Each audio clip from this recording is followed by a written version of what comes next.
Hello guys, धमाका batch जो चल रहा है यूपीपीसीएस का, उसी के दौरान पिछले क्लास में मैंने हुमायूं पढ़ाया था और इस क्लास में चलेगा शेरशाह। क्योंकि टॉपिक तो हुमायूं शेरशाह एक साथ होना चाहिए था, मगर मैंने सोचा था कि हुमायूं को अलग और शेरशाह को अलग पढ़ा दूँ मैं। क्योंकि हुमायूं के जाने के बाद यानी 40 से 45 के बीच में शेरशाह सूरी उसको हराता है और दिल्ली की राजगद्दी पे द्वितीय अफगान शासक के रूप में वो सत्ता ग्रहण करता है और शासन करता है। तो आज हम पढ़ेंगे शेरशाह सूरी के बारे में। शेरशाह सूरी बहुत इंपॉर्टेंट टॉपिक है, क्योंकि इसने कुछ काम किए हैं, वो क्या कहें कि इसको प्रश्न बनता है मेंस में कि इसको अकबर का पुरोगामी तो नहीं कहा जाता। प्रश्न बड़ा है। प्रशासनिक व्यवस्था और सैन्य सुधार जिसके मामले में बोला जाता है कि ये अकबर का पुरोगामी तो नहीं है। इसी संदर्भ में हमने सोचा कि शेरशाह सूरी बताना जरूरी है, और यूपी में तो प्रश्न पूछते हैं इससे। चलिए आइए, बातें तो होती रहेगी। मेरा नाम Prabhat Ranjan, uni exam PCS के प्लेटफॉर्म पे आप लोगों का स्वागत करते हैं। चलिए आइए, शेरशाह सूरी। अरे यार, शेरशाह सूरी शासनकाल तो जानते ही हैं शेरशाह सूरी का। शेरशाह सूरी का शासनकाल जो है 1540 से 1545 तक शासन किया इन्होंने। हुमायूं को हराया इन्होंने। हुमायूं को हरा के किस युद्ध में? बिलग्राम, पहले चौसा के युद्ध में हराया है। चौसा के युद्ध में हराया 1539 में। फिर बिलग्राम या कन्नौज के युद्ध में इनको हराकर और मुगल सत्ता की गद्दी प्राप्त किया। तो सबसे पहले जान लें हम लोग इनके बारे में कि भाई प्रश्न आज हम जो करेंगे, जो प्रश्नों के माध्यम से करेंगे। यानी फरीद जो बाद में शेरशाह सूरी बना, कहाँ से शिक्षा प्राप्त किया था, तो हम जिक्र करते हैं फरीद यानी शेरशाह के बारे में। इनका जन्म कब हुआ था? इनका जन्म 1472 ईस्वी में हुआ था। और कहाँ हुआ था? तो नरनौल में हुआ था। इनके बचपन का नाम क्या है? तो बचपन का नाम उधर लिखा हुआ है फरीद। क्या लिखा हुआ है? फरीद नाम लिखा हुआ है। इसके बाद इनकी शिक्षा कहाँ हुई? तो इनकी शिक्षा दीक्षा जो हुई है वो जौनपुर में हुई है। कहाँ? जौनपुर, सरकी वंश वाला जौनपुर। और इनको जो जागीर मिली थी वो सासाराम में मिला था। जागीर जो मिला था सासाराम में मिला था जागीर, जो ये पड़ता है यूपी में, जौनपुर, सरकी वंश वाले। और ये पड़ता है बिहार में। तो जागीर जो मिली थी, इसलिए ये टॉपिक है शेरशाह, बिहार यूपी दोनों के लिए इंपॉर्टेंट है। तो जागीर जो मिली थी वो कहाँ मिली थी? शेरशाह की जागीर मिली थी, सासाराम में मिली थी। इसके बाद इनकी कुछ उपाधियाँ थी। जैसे पहली उपाधि थी हजरत आला की उपाधि। हजरत आला की उपाधि ये कब हुआ था? तो दक्षिणी बिहार में जो अफगान थे, दक्षिणी बिहार के अफगान थे नुसरत शाह, उनको जब हराए थे नुसरत शाह को, तब उन्होंने क्या उपाधि ली थी? नुसरत शाह को हराने के बाद ये उपाधि लिए थे, हजरत आला की उपाधि लिए थे। इसके बाद देखिए इन्होंने और क्या काम किया। इसके बाद अब उनकी उपाधि मिली, शेर खां की उपाधि मिली। शेर खां, और एक और था शासक दक्षिण बिहार कहीं अफगान शासक था, बहार खान लोहानी था। इन्हीं के शासनकाल में क्या किया इन्होंने? एक शेर को एक ही तलवार में, एक बार तलवार में धड़ से अलग कर दिया। उसके बाद से बहार खान लोहानी क्या किए? इनको शेर खां की उपाधि दे दी इनको। और जब ये चौसा का युद्ध जीते 1539 ईस्वी में, चौसा का युद्ध जीते 1539 ईस्वी में, तब इन्होंने शेरशाह की उपाधि ग्रहण की। ये रही पूरी इनकी कहानी। ठीक है। इसके अलावा और क्या किया इन्होंने? इन्होंने अकबर का पुरोगामी क्यों कहा जाता है? तो इन्होंने सुधार कुछ किया। कैसा सुधार किया भाई? तो इन्होंने सबसे पहले 3 प्रकार के सुधार की दिखाई देते हैं इनके, 3-4 प्रकार के। देखिए कौन कौन। एक तो राजस्व सुधार किए, राजस्व सुधार। इस राजस्व सुधार में क्या किया इन्होंने? राजस्व सुधार में इन्होंने सबसे पहले किया कि भूमि की माप कराई। क्या कराई? भूमि की माप कराई इन्होंने। और सिकंदर ए गज, जो याद है ना लोदी वंश वाले सिकंदर, सिकंदर ए गज या सन की डंडी, सन की डंडी से इन्होंने भूमि की माप कराई और इसका जो था आकार था 32 अंगुल का होता था। इसके बाद जब भूमि का माप इसके माध्यम से करा दिया, सिकंदर ए गज और सन की डंडी से 32 अंगुल का होता था, तो भूराज का निर्धारण भी किया इन्होंने। इसके लिए लगान निर्धारण किया, और लगान कितना निर्धारण किया? 1/3। रे में मिलेगा, भूराज सुधार बताएंगे कि इनके लगान के निर्धारण की जो तरीका था उसको रे कहते हैं, इतना डीप नहीं पढ़ना है, ठीक है।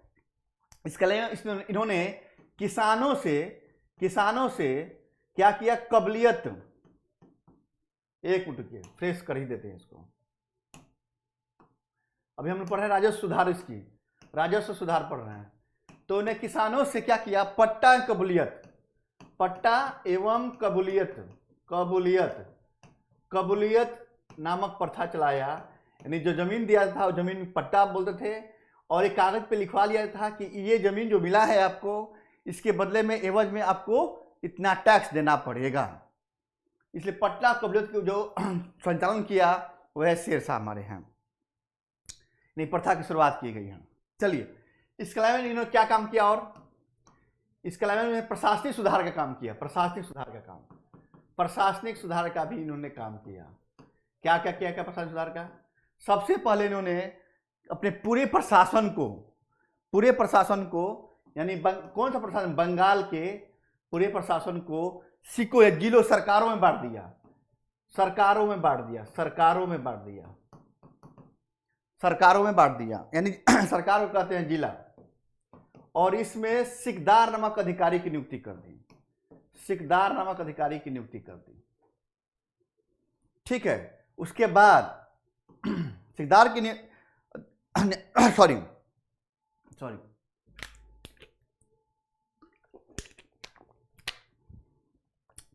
सिकदार नामक अधिकारी की नियुक्ति करने के बाद इसका अलग से असैनिक अधिकारी जो था, एक अमीन ए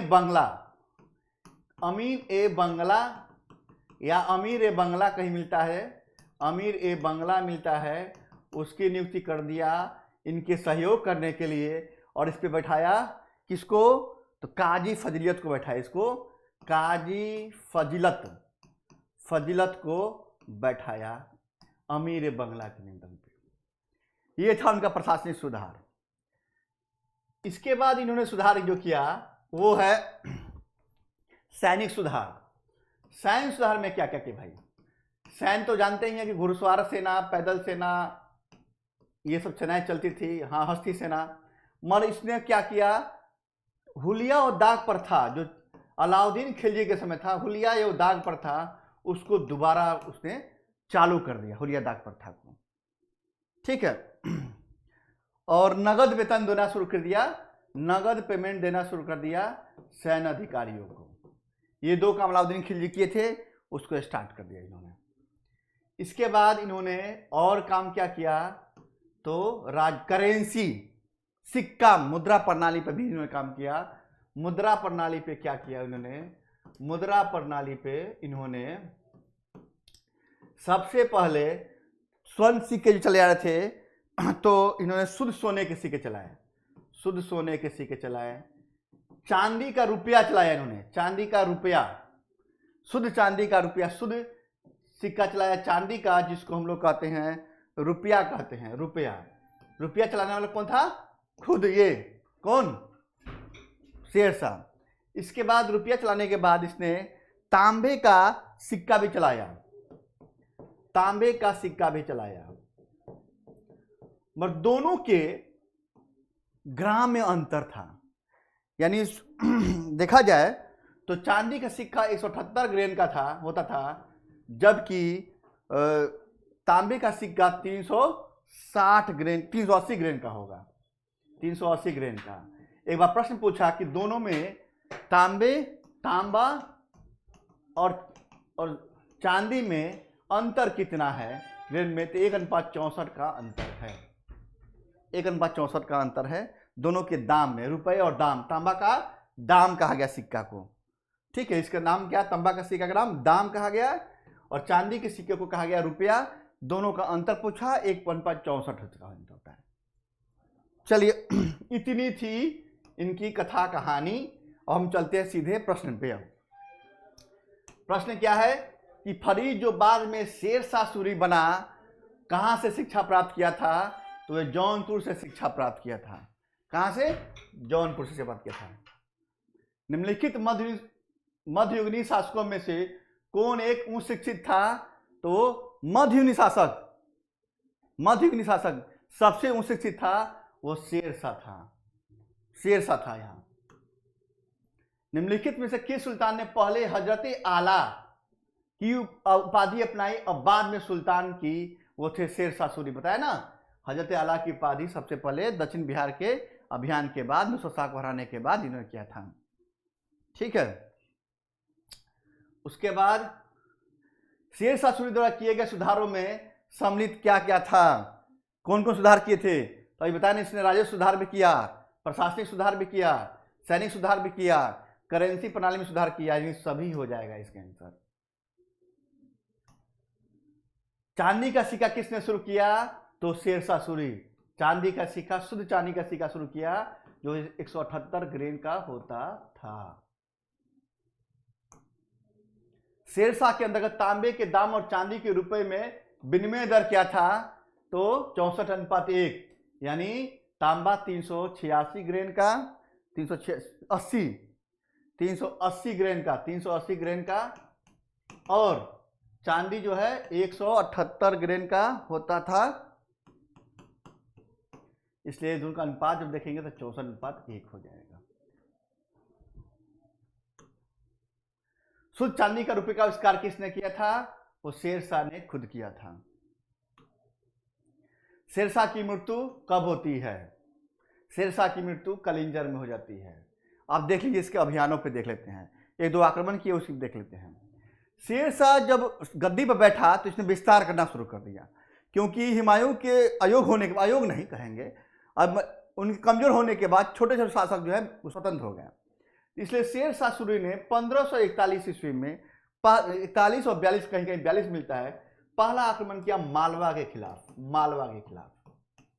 कहां किया? मालवा के खिलाफ किया, और ये विजयी रहे। दूसरा आक्रमण किया उसने 1543 ईस्वी में रायसेन दुर्ग के खिलाफ किया, और यहां का शासक जो था वो था पुरनमल शासक था, और यहां भी वो सफल रहा इनको हराने में। इसके बाद 1544 में 44-45 में शेरशाह जोधपुर विजय किया, और यहाँ का शासक था मालदेव। कौन था? मालदेव यहाँ का शासक था। यहाँ भी सफल रहा। और इसके बाद इसका जो अंतिम अभियान था 1545 ईस्वी में, वो कालिंजर के खिलाफ था, कालिंजर के दुर्ग। और इसी में जोधपुर के अभियान के बाद ही उसने कहा था कि मैं मुट्ठी भर साम्राज्य के लिए पूरा साम्राज्य ही खो डाला। यह स्टेटमेंट पूछा गया स्टेटमेंट है। 45 में उसने कालिंजर अभियान किया जो अंतिम अभियान था, और इसी में दुर्ग को तोड़ने की कोशिश कर रहा था। एक गोला आके इस पर वापस लौट के आग लगा और एक घायल हो गया। उसके बाद इसकी मृत्यु 1545 ईस्वी में ही कालिंजर में इनकी मृत्यु हो गई। शेरशाह ने कहा, मैंने मुट्ठी भर बाजरे के लिए जोधपुर विजय के बाद मैंने मुट्ठी भर बाजरे के लिए बाजरा मोटा था ना, राजस्थान निजन में बाजरे के लिए हिंदुस्तान का साम्राज्य खो डाला, हिंदुस्तान का साम्राज्य खो दिया। यानी मोटा अनाज होता है राजस्थान निजन में, बाजरा होता है। तो उसने कहा कि जोधपुर विजय के बाद मैंने मुट्ठी भर बाजरे के लिए हिंदुस्तान का साम्राज्य खो डाला। ये स्टेटमेंट पूछा गया स्टेटमेंट है। तो कालिंजर में इनकी मृत्यु हो जाती है। चलिए अब आइए, शेरशाह सूरी का अंतिम अभियान कौन सा था? वो कालिंजर के विरुद्ध था। शेरशाह सूरी का अंतिम अभियान किस राज्य के विरुद्ध था? वो कालिंजर के विरुद्ध था। कन्नौज या बिलग्राम के युद्ध 1540 में, इसके बाद हुमायूं के खिलाफ, इसमें विजयी होने के बाद ये गद्दी पर बैठता है, दिल्ली की गद्दी पे। मुगलों के बीच में दिल्ली गद्दी पे बैठता है। मात्र एक मुट्ठी बाजरे के चक्कर में मैंने अपने साम्राज्य खो दिया, इस कथन को आप किस मध्यकालीन शासक के संबंध करते हैं? तो वह शेरशाह सूरी। शेरशाह का मकबरा कहाँ है? शेरशाह का मकबरा जो है सासाराम में है। और जब फर्स्ट पेज पर आएंगे तो वहाँ मकबरे का फोटो लगा हुआ है, और मकबरा जो है झीलों के बीच में है। पहला ऐसा शासक था जो अपने जिंदा रहते मकबरा बनवाया झीलों के बीच में है। इस मकबरे की खासियत है, यह हिंदू और मुस्लिम सोने संस्कृति, मुस्लिम इस्लाम की सामने ईरानी और इसमें जो है ये ईरानी वास्तुकला, हिंदू और ईरानी वास्तुकला का, अभी तक ईरानी वास्तुकला का समन्वय नहीं मिल रहा है, ईरानी वास्तुकला का समन्वय मिलता है। ये इसका पहला उदाहरण मिलता है इसके मकबरे में। ईरानी वास्तुकला और हिंदू वास्तुकला का समन्वय है, ये पहला उदाहरण है। इसके अलावा इन्होंने शेरशाह ने क्या क्या काम किया? तो रोहतासगढ़ का किला बनवाया। रोहतास कहते हैं, सासाराम डिस्ट्रिक्ट को कहते हैं, उसका किला बनवाया। फिर किला एक कोहना मस्जिद बनवाया। किला एक कोहना एक टुकिए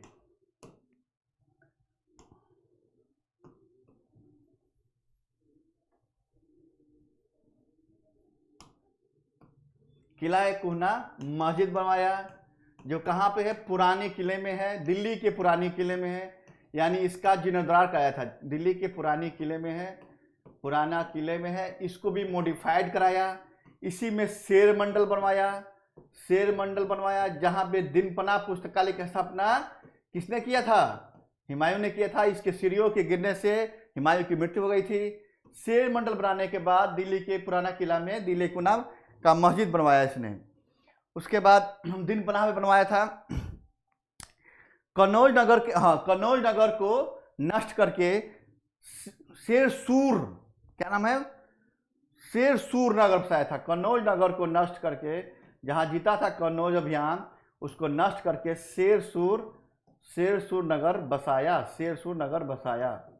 इसके अलावा इसने जीटी रोड बनवाया था। जीटी रोड भी बनवाया था, जो ताम्रलिप्ति से बंगाल की, एक मिनट के इसको नक्शे से दिखाते हैं आपको हम।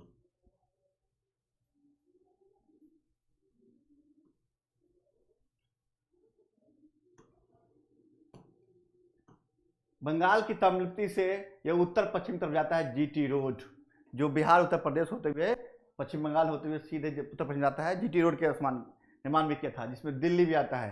दिल्ली में जीटी रोड निकलता है। NH2 NH1 को जीटी रोड बुलाता है।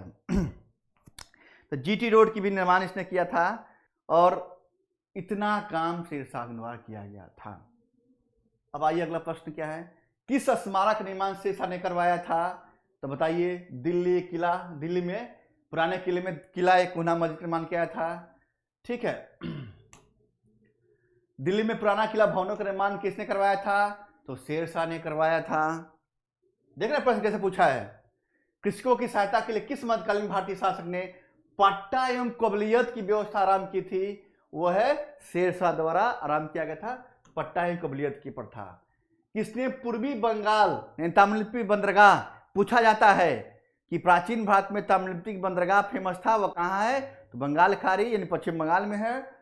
से लेकर पेशावर तक सड़क-ए-आजम, उसका नाम सड़क-ए-आजम कहा जाने वाली सड़क बनवाई थी, वो थी शेरशाह ने बनवाया था। इतना प्रश्न पूछा है, और इसी प्रश्नों के माध्यम से मैं पूरा शेरशाह बताया। इससे बाहर प्रश्न नहीं बनेंगे, डीप में पढ़ने जरूरत नहीं है। जो प्रश्न पूछे जाते हैं उसी के अकॉर्डिंग मैंने पूरा मैटर बताया। और एक काम और कीजिए, संस्था द्वारा टेस्ट सीरीज प्रोग्राम लॉन्च किया गया है यूपीपीसीएस के लिए। वैकेंसी तो अभी आई नहीं है, तो आपकी तैयारी कैसी चल रही है, इसी को धार देने के लिए टेस्ट सीरीज प्रोग्राम लॉन्च किया गया है। और उस टेस्ट सीरीज को आप लोग ज्वाइन कर लीजिए, ताकि आपको पता चलेगा कितना मैंने तैयारी किया और किस लेवल तैयारी कंप्लीट हो गई है। साथ ही मुझे भी मोटिवेट करते रहिए, क्योंकि क्लास जो चल रहा है फ्री ऑफ कॉस्ट है। हाँ, लंच बाद में पहली बार ऐसा हुआ है, तो इसके लिए एक मोटिवेशन तरीका ये एक है, क्या कीजिए, सेशन को लाइक कर दीजिए, शेयर कर दीजिए, और जो नए बच्चे हो सब्सक्राइब जरूर कर दीजिए। इसी के साथ ही जय हिंद, जय भारत साथी।